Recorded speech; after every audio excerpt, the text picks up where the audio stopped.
As far as how common is it really, this is really all across the board. The prevalence really varies widely depending on the source.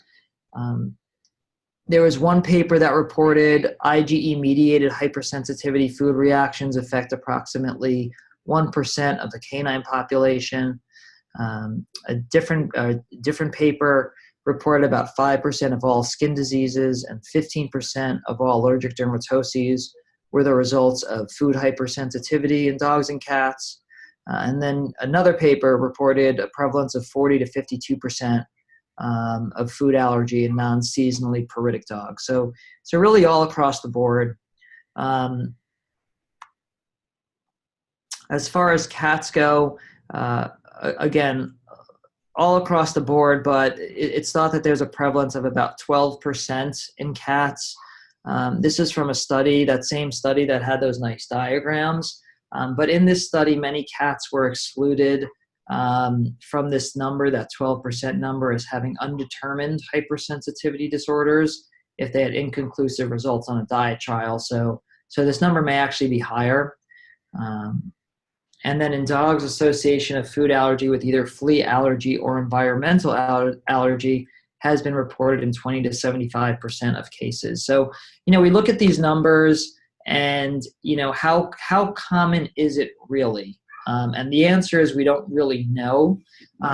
This is kind of the best data that we have. And this paper on this slide is a really nice series, and I encourage everyone to look, Google this. It's open source. You don't need to be part of a journal library or anything for this. This was a series on food allergy that were meta-analyses of all food allergy papers on cats and dogs that really have ever been published. And I think there were about 7 or 8 different short meta-analyses that were performed. It's called the Critically Appraised Topic on Adverse Food Reactions in companion animals. And they were published in 2017, so they're up to date, they're pretty recent.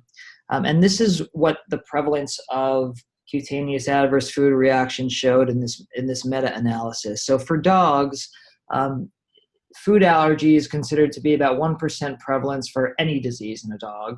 For skin disease, about 6%. In the papers they looked at, there was a range of 0 to 24%.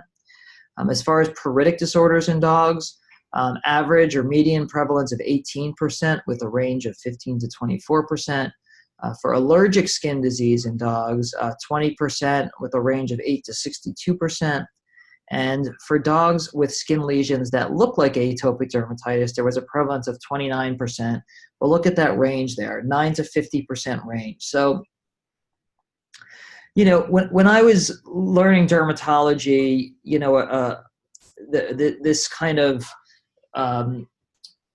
prevalence of food allergy was thrown around as it being about 10% maybe in dogs. That's kind of what people always thought. And it wasn't really based on any data.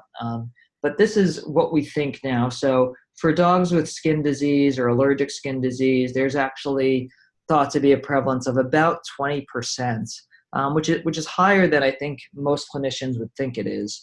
The other thing just to mention here is that, again, when I was first learning dermatology, it was almost thought that, a dog comes in that's paritic and looks like it's got allergies. Well, it's either food allergy or it's environmental allergy.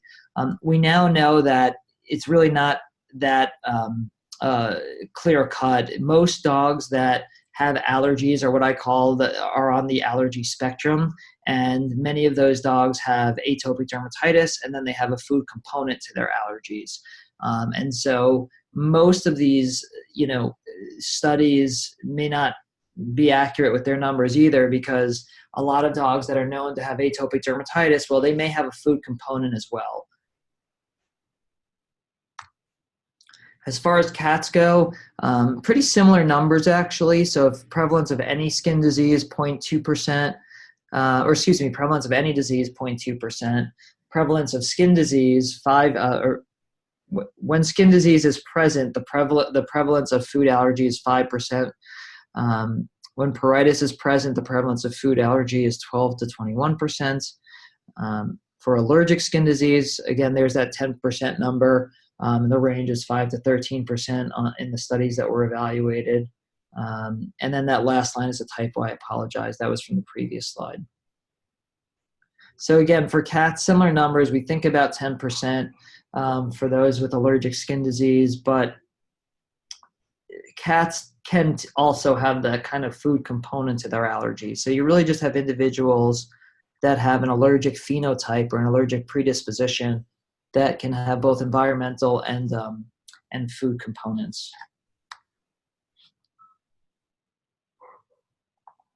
So if you're, and this is what I tell my general practitioners, if pruritus is non-seasonal in nature, cutaneous adverse food reaction should definitely be ruled out. Adverse food reactions can look exactly the same as atopic dermatitis or feline atopic syndrome based on clinical signs alone. Whenever I'm taking a history on a new patient, I always take a gastrointestinal history. So I ask how many bowel movements per day, does the pet vomit, have diarrhea, tenesmus, flatulence, because there is increased prevalence of these GI issues in both dogs and cats.